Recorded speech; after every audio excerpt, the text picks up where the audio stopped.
dikehendaki oleh Allah untuk baik, maka jalan pertama untuk orang itu diberikan oleh Allah kepahaman terhadap agamanya.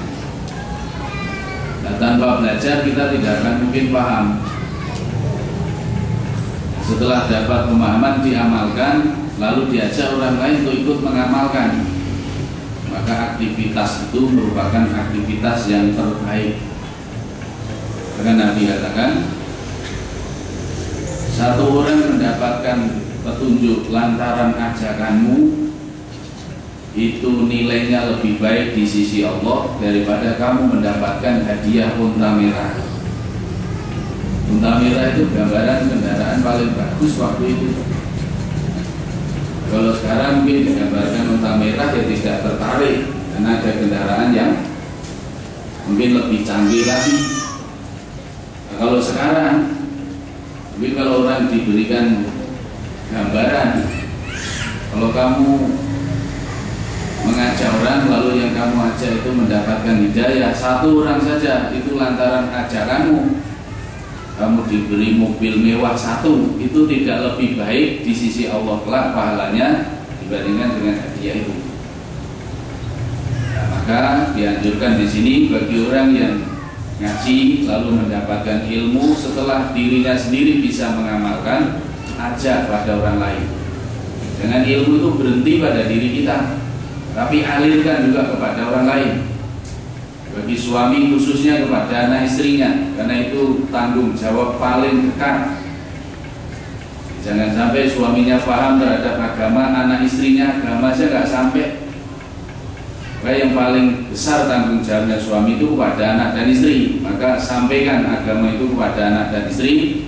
Setelah anak istrinya mau juga mengamalkan agama, sampaikan juga kepada handetolan, kepada keluarganya yang lain, kan sampai kepada masyarakat umum. Dan jangan kita alamatnya itu hanya mengajak pada orang lain saja, sementara kita lupakan diri kita sendiri. Maka Allah juga mengingatkan, A'udzubillahi minasyaitonirrajim, atamuruna an-nasa bil birri wa tansawna bilun. Coba baca dulu ayatnya.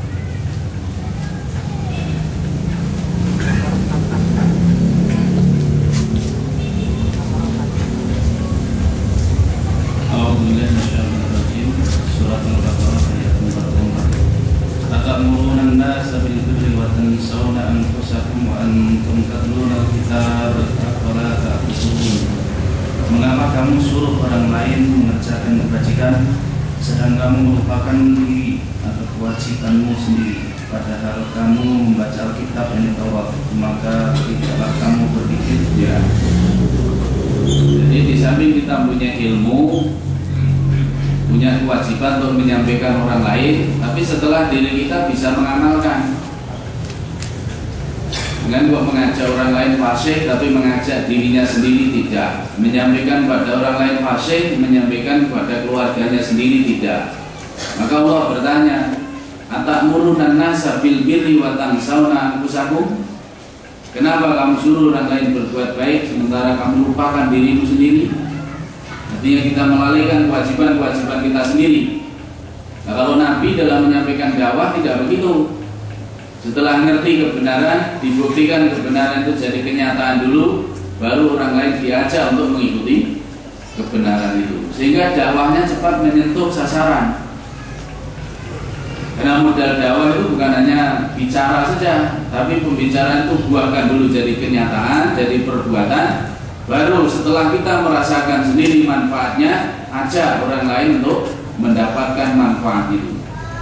Sehingga orang yang menyampaikan diberi pahala, yang diajak mau mengamalkan juga diberi pahala, dan orang yang pertama mengajak tadi, karena yang diajak mau mengikuti, dia akan diberi pahala tambahan seperti pahala orang yang mengerjakan, tanpa dikurangi sedikit pun.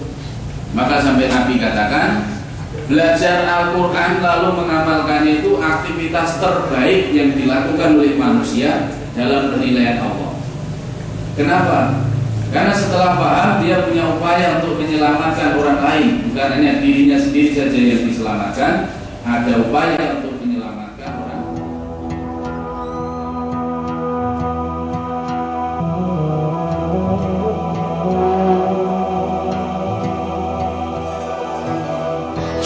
رب صل على محمد يا رب صل عليه وسلم يا رب صل على محمد يا رب صل عليه وسلم.